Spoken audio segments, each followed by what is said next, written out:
Bonjour, mesdames et messieurs et mesdemoiselles. J'espère que vous allez bien, que vous avez passé une excellente journée de fête hier, que vous êtes en forme ce matin.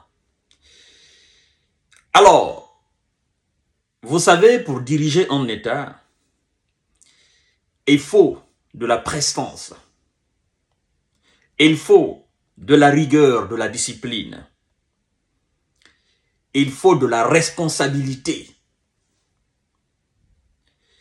Il faut prendre des décisions parfois radicales, des décisions parfois sociales, des décisions parfois souples. C'est-à-dire, à la fois, vous devez être un homme très rigoureux et un homme très souple. Mais dans une certaine mesure, je veux dire, dans le cas malien, à l'instant T, vous devez d'être un homme dur, très intelligent et dur. Parce que lorsque vous avez compris que tout n'est pas peuple, que tout n'est pas patriote, que tout n'est pas nationaliste, que tout ne veut pas le bonheur du Mali, alors vous vous reposez sur cette bonne partie patriotique du Mali afin de faire honneur aux ancêtres et de léguer quelque chose aux enfants de demain. Nous sommes dans ce cas avec le colonel président Assimi Goïta. Nous avons dernièrement constaté des soi-disant partis politiques, des politiciens, je ne dirais pas des politiciens, je dirais des politiciens, et des soi-disant associations sociales. Dans les conditions normales, les associations sociales doivent se battre pour la stabilité au pays, doivent se battre pour la bonne conduite, doivent se battre pour redresser le pays et débarrasser du pays des mauvais grains. Dans le cas actuel du Mali, les associations dans les conditions normales doivent se battre pour la sécurité au Mali, doivent être dans l'esprit des autorités maliennes et non en dehors de l'esprit des autorités maliennes. Qu'est-ce que je veux dire? Les associations sociales au Mali doivent mettre l'intérêt supérieur de la nation avant tout. Ils doivent se débarrasser de tout ce qui est parti politique et ils doivent cesser de s'instrumentaliser ou de se laisser instrumentaliser dans une sorte d'extrémisme politique. Le président colonel Assimi Goïta, avec l'administration malienne, vient de prendre une décision. La décision de suspendre toute activité politique et toute activité à caractère politique jusqu'à nouvel ordre. Les raisons sont évoquées. Les raisons sont légitimes. Les raisons sont légales. La raison sécuritaire, pour ceux qui veulent sortir les choses de leur contexte et les coller un certain nombre d'étiquettes. Je vous informe, bien qu'il soit un homme d'État, il n'est pas un politicien. C'est un officier de l'armée, à la fois homme d'État. Je ne voudrais pas mentir à mes frères et sœurs maliens et maliennes. Pour le moment, les pays comme le Mali, le Burkina, le Niger n'ont pas besoin de ce que certains appellent dans leur jargon démocratie. Parce qu'il faut qu'on aille droit au but. Démocratie. On n'a pas besoin de prononcer ce mot-là dans ces pays de l'AES. Vous devez savoir, vous les intellectuels, vous les lettrés, vous devez savoir que la démocratie, telle qu'on l'enseigne subtilement, gentiment, magnifiquement à l'école, elle est loin d'être cela. Parce que, tel qu'on l'enseigne, celle qu'on enseigne à l'école, elle a besoin d'un certain nombre de conditions mises en place au pays et avant de même prononcer le mot. Je voudrais vous informer que tel qu'on l'enseigne à l'école, c'est un mode de vie, c'est une culture, c'est une civilisation, tel qu'on l'enseigne à l'école. Mais celle qu'on pratique, elle est très loin de ce qu'on l'enseigne à l'école. Et donc, ne vous laissez pas manipuler, ne vous laissez pas avaler par ce mot démocratie. Vous savez, j'aime souvent dire que la démocratie a 5 grands piliers. Et lorsque ces 5 grands piliers ne sont pas complets au sol, on n'a pas le droit de parler de démocratie. Et aujourd'hui, laissez-moi vous dire que l'un des piliers fondamentaux de ce que j'appelle les 5 piliers de la démocratie, tels qu'on l'enseigne à l'école, c'est la sécurité. La sécurité. On ne peut pas parler. Parce que, vous savez, il y a des intellectuels, vous comprenez, qui confondent l'organisation des élections à la démocratie. Pourtant, c'est 2 choses diamétralement opposées. L'organisation d'élections présidentielles n'a absolument rien à voir avec la démocratie.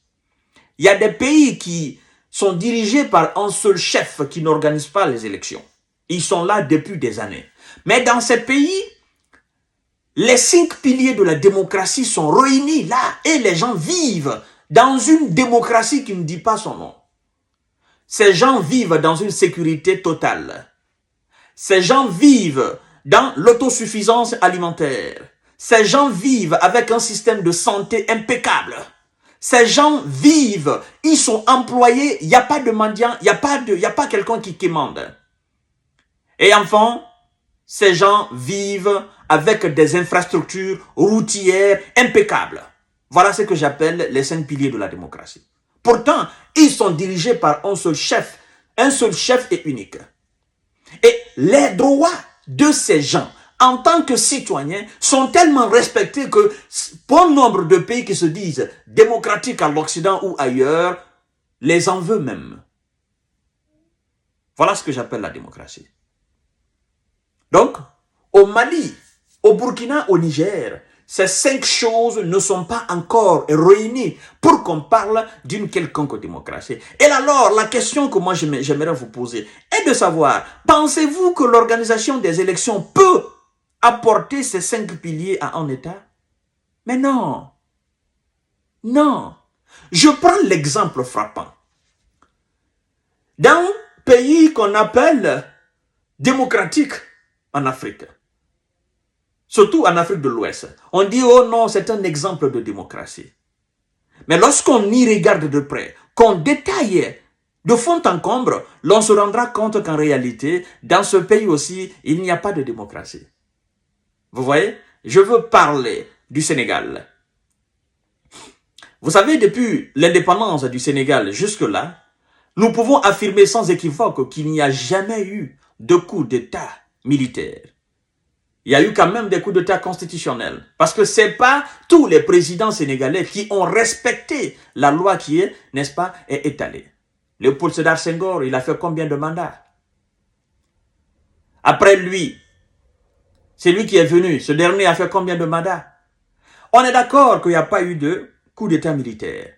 Mais est-ce que c'est pour autant qu'il y a la démocratie au Sénégal, telle qu'on l'enseigne? Ou tel que je viens de décortiquer. Mais non. Non. Comment est le système de santé sénégalais? Comment est, n'est-ce pas, l'état des routes sénégalaises? Comment est le niveau de sécurité au Sénégal? Niveau de sécurité, ce niveau, il est aussi alimentaire. L'autosuffisance alimentaire, au niveau de l'emploi. D'accord? Parce que, vous savez, quand je vois des milliers et des milliers, voire même des millions de Sénégalais sortir du Sénégal pour aller chercher l'Eldorado ailleurs, je me dis, ah, on est encore très loin de ce qu'ils appellent la démocratie. Lorsque je vois des centaines de milliers de Sénégalais sortir du Sénégal et aller se soigner à l'extérieur, je dis non, il y a encore quelque chose qui ne va pas. D'accord? On organise les élections. Mais est-ce que c'est pour autant qu'il y a la démocratie? Lorsque je vois souvent de la violence au Sénégal, n'est-ce pas, à l'approche d'un certain nombre d'élections, je me dis encore, oui, ça reste encore. Vous voyez? Donc, c'est pourquoi souvent, j'affirme sans me tromper que il n'y a aucun pays en Afrique réellement qui est démocratique. Il n'y en a pas. Donc, qu'est-ce que moi je veux? Moi, je voudrais tout simplement que ceux qui veulent envenimer la situation au Mali comprennent que l'organisation des élections n'est pas synonyme de démocratie. L'organisation des élections n'est pas synonyme de sécurité. L'organisation des élections n'est pas, n'est-ce pas, synonyme de création d'emplois. L'organisation d'élections n'est pas synonyme d'infrastructures routières de qualité, d'infrastructures, n'est-ce pas, sanitaires. L'organisation d'élections n'est pas synonyme de mise en place d'un très bon système de santé. L'organisation des élections n'est pas en un mot synonyme de création de conditions de vie idéales pour le peuple malien. Donc, vous devez vous donner la main et aller dans un même sens. Mais vous savez, l'ennemi de la révolution, c'est la confusion, disait Ahmed Sékou Touré. Vous devez comprendre l'objectif d'Assimi Goïta. Je ne suis pas en train d'encourager que les militaires restent au pouvoir. Non. Mais si les militaires font du boulot, nous qui avons une certaine connaissance de ces États qui sont appelés aujourd'hui des puissances mondiales, nous savons que dans ces pays-là, l'histoire de ces pays est liée aux militaires.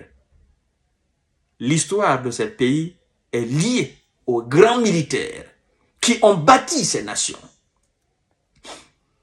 L'Allemagne, les États-Unis, la Grande-Bretagne, la France, la Belgique, la Russie, ces grands pays, la Chine, ces grands pays, le Japon, ces grands pays, leur histoire est liée forcément aux militaires qui ont bâti ces nations. Allez-y en Allemagne. Toutes les grandes infrastructures, la quasi-totalité, tous les grands travaux qui ont été faits, n'est-ce pas? C'est un militaire qui l'a fait. En France, n'est-ce pas? Et alors, aujourd'hui, on en veut au Rwanda. Mais qui est-ce qui est en train de faire le Rwanda de ce qu'on veut aujourd'hui? On en veut aujourd'hui. Mais c'est un militaire. Qui est-ce qui a mis en quelque sorte le Ghana sur les rails? C'est un militaire. Mesdames et messieurs, sortons de ces faux débats-là. Élargissons notre conscience intellectuelle. Sortons de ces faux débats-là. Ouvrons les yeux. S'il vous plaît.